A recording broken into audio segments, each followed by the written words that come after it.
Ea mai Hawaii, o Hawaii nui a kea. Ea mai loko mai o ka po. Puka mai o ka moku, puka mai o ka aina. Ka lalangi aina o nuku mea e. Ka pae aina I kukuru o Tahiti e. Hawaii nui a kea. Ai, ua vehilei vehi oe ku'ulani. Years ago, the people of Hawaii were unified under a single ruler. Kamehameha Ikahi was the first king to rule over all 8 islands. After numerous battles won and islands conquered, Kamehameha embraced Western culture. Following his death in 1819, Ka'ahumanu took over as Kuhinunui, ruling alongside Kamehameha II, Liholiho. These were the first monarchs in a long line of great and honorable kings and queens. It didn't last long, for when Queen Liliuokalani rose to power, the kingdom was overthrown and the culture taken over. We look at the late 1800s when the monarchy was overthrown, and Hawaii was annexed to the United States. During that time, a lot of our culture was lost, mainly because they, especially here at Kamehameha, they allowed or didn't allow students to speak Hawaiian. And so when you take somebody's language away, you take somebody's culture, that also takes their culture away. So for years, Hawaiians were made to feel shame of who they were, and made to feel like their culture wasn't really worth anything.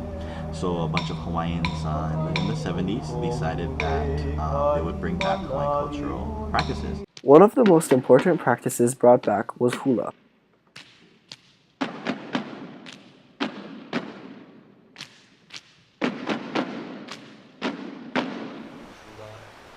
is, by its definition, so very rooted in our culture. The great thing about hula is that all aspects of Hawaiian culture can be found within its mele, hula, and I guess during that time, like I said, if we look back at the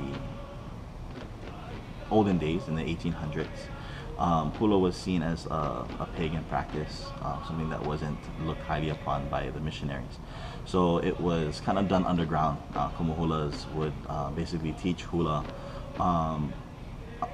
not in the open, I guess. So when Kalakaua brought it back, it was kind of a good thing.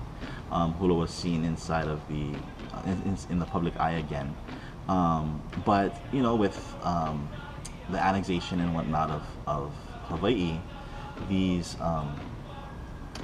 or hula was basically kind of bastardized in a way.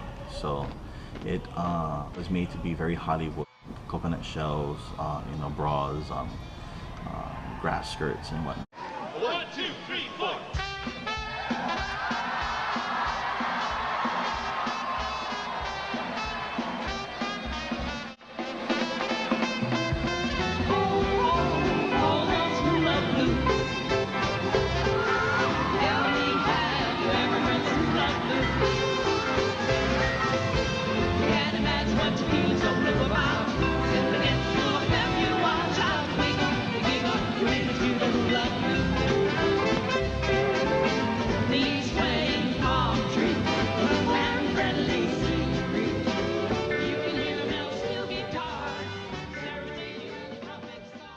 And so when the Renaissance came, during that time, especially because it was kind of coinciding with the same time as what was happening in America at that time, which is the whole, you know, People's Revolution type thing, hula was very, I guess was starting to make a comeback, especially because language and whatnot, you know, was also brought back at that time. So in a sense, I guess the older styles of hula was starting to come back. Male hula was becoming a very, very popular thing during that time because of Mary Monarch.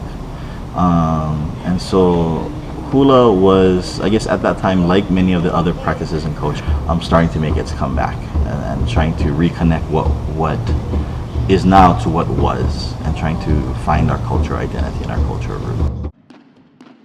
The revitalization of the Hawaiian culture can be credited to Hawaiians regaining their pride through cultural practices such as hula.